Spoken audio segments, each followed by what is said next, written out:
Good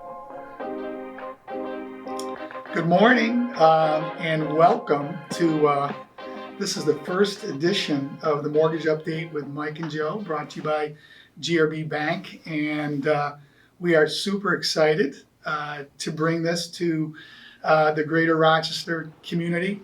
But before we get into the mortgage update and what's going on in the mortgage world today, the real estate world, today, we're going to take this a little bit of a sidebar, as Joe and I are both huge football fans, and obviously we're Bills fans. And obviously the football season is right around the corner, and which we're super excited about. And obviously, Joe, last week, the Bills got off to, a big win, although it's a preseason, a win's a win, right? Preseason 1-0. I was going to wear my celebratory hat today, but figured I'd save that for maybe the regular season once we beat the Rams there on September 8th to kick off the season. Yeah, exactly. So I'm going to make a prediction right here. So I think the Bills are probably going to go either 13-3 and 14-2 as they begin their pursuit of their first Super Bowl victory. So I put a line in the sand. Just want to put it out there. I think you missed a game. Pardon? I think you missed a game. Did I miss a game? Did they game? add a game to the NFL season? Joe, you're right. It's 17 games. I guess I need to get current. So. Yeah, you got to keep up with this stuff. But it's important. All right. So that being said, so let's jump into and our goal with this podcast is to really give our referral partners real-time current information that we hope can be impactful to helping them with their business, helping them close more transactions, and just staying current. Because the one thing we know, Joe, that's constant in this business is change, right? So things are changing all the time, and Joe, why don't you maybe kind of start with kind of where this year began in regards to where rates were, where they are today, and then maybe we can talk a little bit about what's taken place the past 30 days. How much time we got? We got 30 minutes. So mortgage rates, what a shift in topics here. So the mortgage rates, we started the year in January roughly around 3.25% with 0.7 points. That was the average Freddie Mac rate. In June 27th, I believe it was, that week, we touched 6% with 0.9 points. And, so almost a 3% increase in rates over the course of 6 months. A lot of noise around the Fed and all the meetings that they've had. We've had 2.75% rate increases the last two times the Fed has met. And, the expectation is that they're going to raise them again the next time they meet. The question is it going to be 50 basis points or 75? Right, yeah. And, to pick up on that, Joe, so what are rates doing today? And, I think one of the things that's important to understand is, we have a lot of consumers that we do business with, people that are out there buying homes today, that make the assumption that because, the Federal Reserve increased rates, they basically have increased rates 1.5% within, the past two months. And a lot of people assume that would result in an increase in mortgage rates when actually the opposite has occurred. So to Joe's point, rates really, peaked in early to mid-June, and since the Fed has increased rates twice in the past 60 days, mortgage rates have actually come down from that high of 6 to where now we're in like the low 5s. And if borrowers are considering paying a point is something that a borrower can pay to permanently reduce their rate. You can actually get into the low 4s now. And I think one of the things that we're doing here at GRB is, when I think back to, the frenzy that occurred back in March and April, where listings, the inventory was low. It's still historically low, but it's picked up a bit. Is is that there were a lot of buyers that were unsuccessful in winning bids on homes, and we found that we have, close to 1,000 potential buyers in our pipeline that didn't win on bids. So we're going back and contacting those buyers, contacting those realtors to really make those buyers informed of where rates are right now and update their pre-approval with us. And what's really cool that we can share with them now is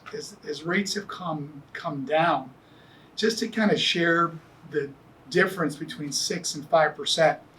As an example, on a $200,000 mortgage, their payment is about $115 less a month today than it was, say, for instance, 30 days ago.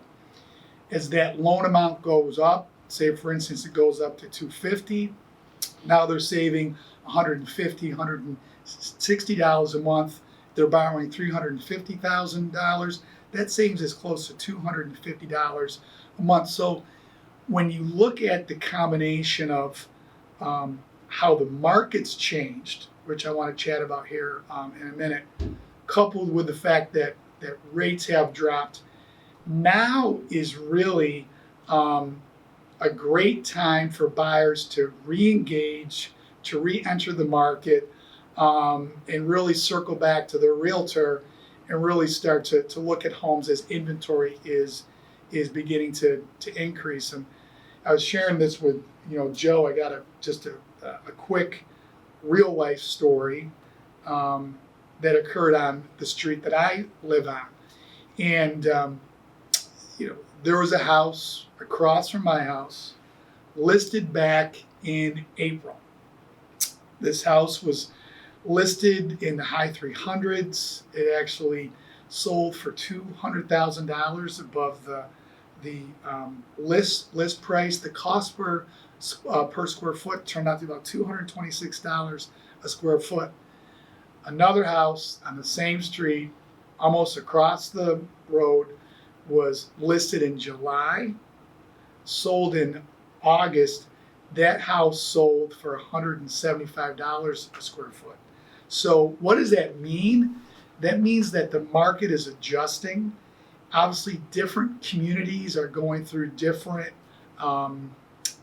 changes, but right now the market is becoming more balanced, to where in the spring it was strictly a seller's market. Now things are beginning to be more in balance, to where it's much more favorable for buyers today than it was as much as 30 to 45 days ago. So that's just a little update on what's going on in the market. And Joe, I know you've got some great stats. I mean, yeah, you said a lot there, and I think that a couple important words that stuck out.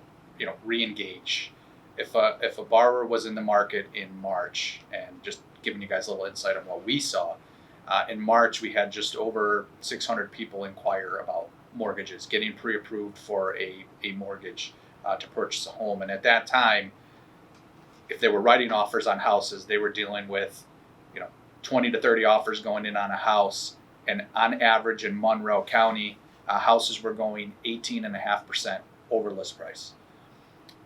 Those are numbers that we track just based on the data that we have in our systems. Mm-hmm. And it gives us great insight into what's going on in the market. Now, conversely, today, in the month of July, houses were going just 9.35% over. So just about 50% less that they were going over ask. But on the same token, in the month of July, we had about 50% less people inquire about getting pre-approved for a mortgage. So the buyer activity has definitely slowed down. What's interesting, if you go down the road to our friends in Onondaga County, where we do a lot of lending as well, in March, they were about 9.7% over list price, and in July, they're about flat. It's 2.7%. Mm-hmm. So, definitely see a lot of activity in those markets, and, the numbers are telling, and re-engaging those borrowers is so important, because if you went on the sideline frustrated trying to buy a house, and you've been listening to the Fed raising rates, and you think rates are at 7%, you're in this mode of, how am I ever going to afford a house? I can't, compete with the offers that are going in. And the rates are so high. But in reality, is a lot of it is educating the consumer and letting them know where rates really are today. And I think as loan officers, real estate agents, we've all been going so hard for the last 2 years. It feels like we have a little bit of a breather, but it also feels like, well, what's going on? The market has definitely shifted. And how do we go back to those borrowers that we did talk to in March, but we were talking to 30, 40 borrowers a week, and give them that attention and give them that update so we can re-engage them and get them out there shopping again. Yeah, and I think, Joe, those are all, great points, and that's a lot of, I think, very helpful data. And, as we sit here today, it's August 16th. Today, this is the time of year where, people are, getting ready for their kids are going back to school. We're moving into Labor Day. It's a really busy, time of year. But once, the schools are open again and we begin to move into the fall, that historically, can be just another great time, for a buyer to purchase a home. The inventory, it has been steady. In certain communities, it's actually on the rise, and mortgage rates, which can change, but they've been really stable, these past few weeks. So, our suggestion is to, again, to use this word again, is to re-engage with our buyers to get excited about the affordability improvements that have taken place the past 30 to 45 days. Because at the end of the day, buying a home long-term always has been and always will be a great investment. And that's what we're excited about the fall. And so with that being said, I know we've got some questions that came into the chat. Feel free to add any additional questions, and we look forward to it. All right, so the first question that came in is, what should loan officers and realtors be doing differently in this market to develop their sales pipeline together? Great question. So again, that's really kind of at the heartbeat of what we do. Realtors are the lifeblood of our business here at GRB. Yes, we are a bank, but 90% of the business that we do comes as a result of a referral from a realtor. We love realtors. And so what they can do is, I'm a big fan of structure.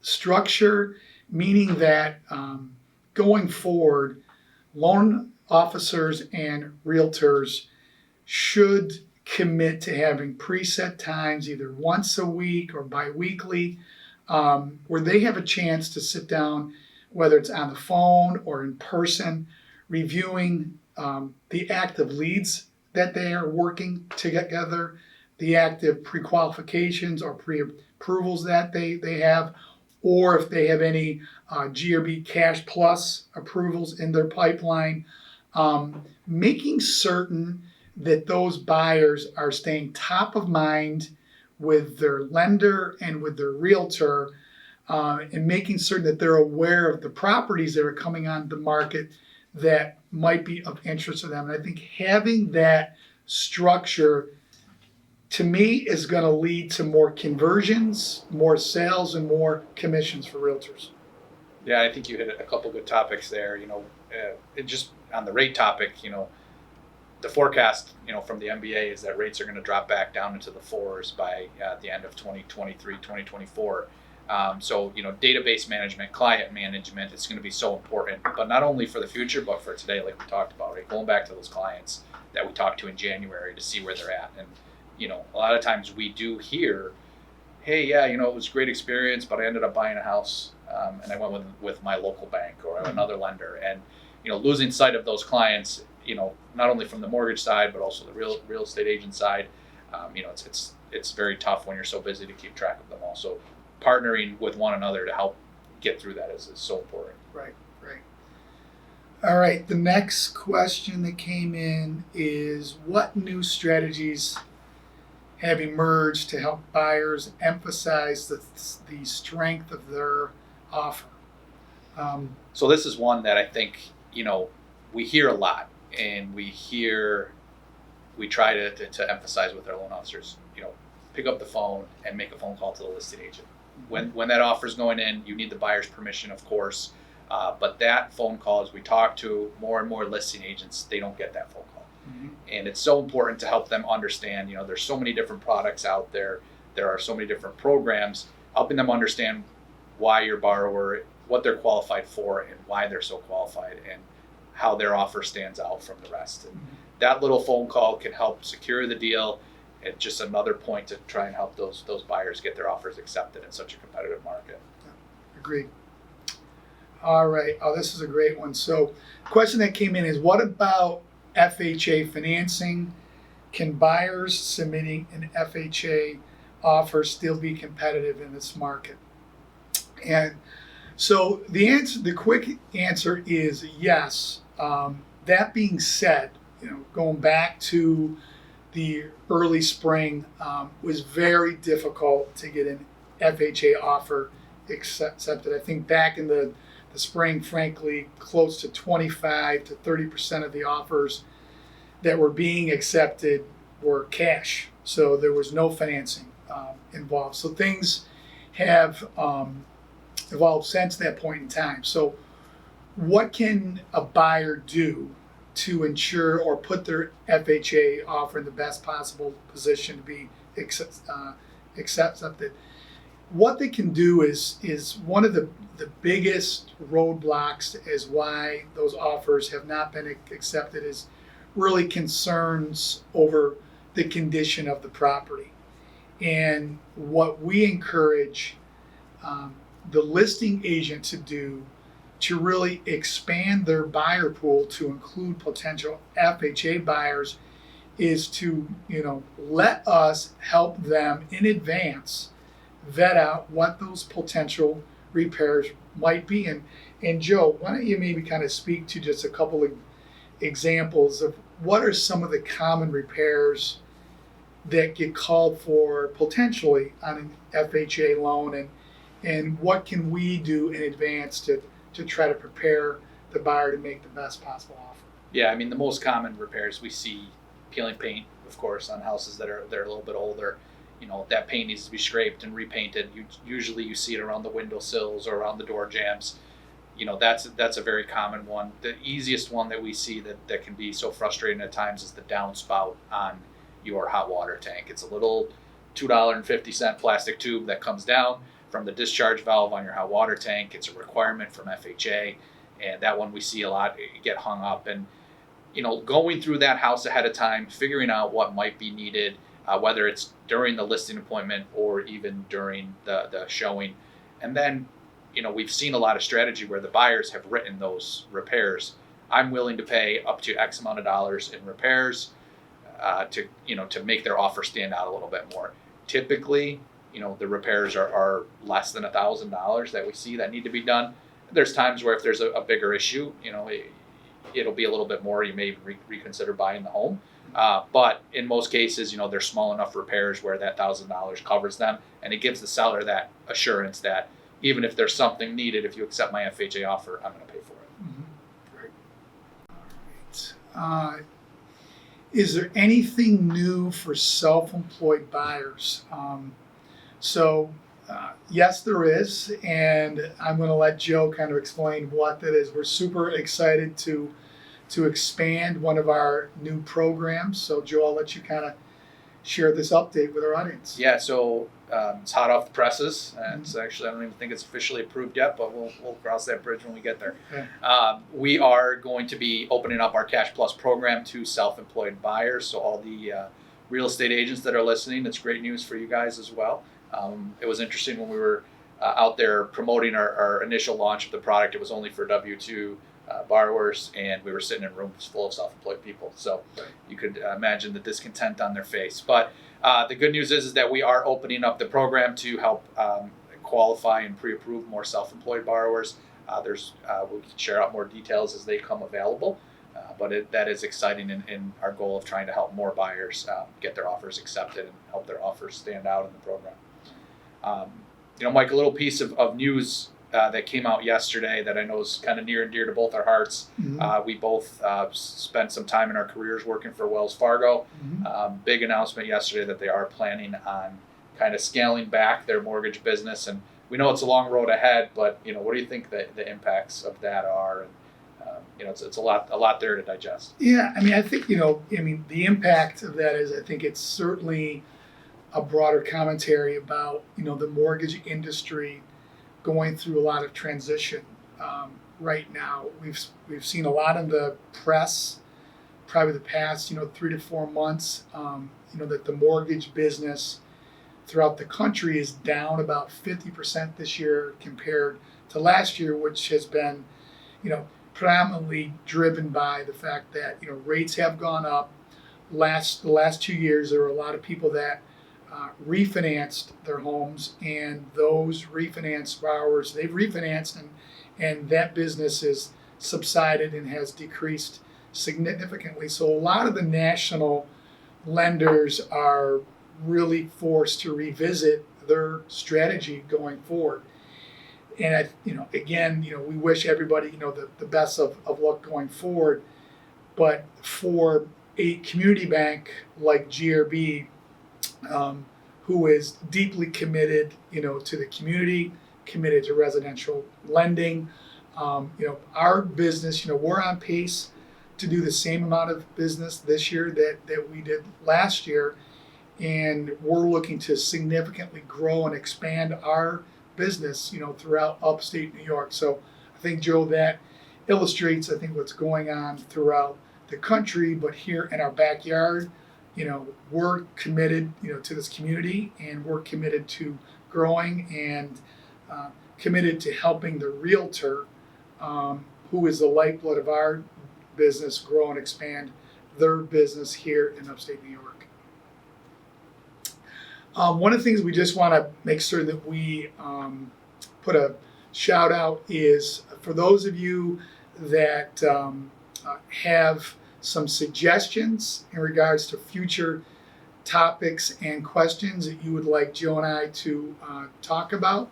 Let me give you our email address, or our website address is www.grбbank.com /MJ, and we look forward to hearing your feedback, your suggestions, and anything else that you'd like to talk about. But Joe and I are just super excited to bring this to you. We're planning on providing this update.